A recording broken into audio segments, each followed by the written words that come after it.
ආයතනයට නිකුත් කරන කාලගුණ නාමයකි. අද පෙබරවාරි මාස 17 දින සිට ඉදිරි දිනවල උතුරු මැද මධ්‍යම ඌව සහ නැගෙනහිර පළාත්වල වැසි තත්ත්වයේ වැඩිවීමක් අපේක්ෂා කරනවා. ඊට දිනේදී උතුරු මැද මධ්‍යම ඌව සහ නැගෙනහිර පළාත්වලත් හම්බන්තොට දිස්ත්‍රික්කෙන් පිටින් පිට වැසි ඇති වෙනවා.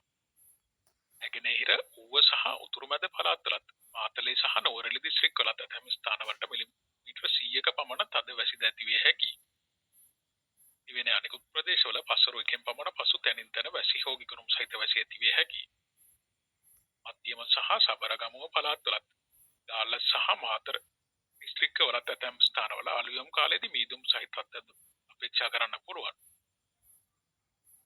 මම කාර්යනීතු කාලගුණ විද්‍යාඥ ශ්‍රීමාල් හේරත්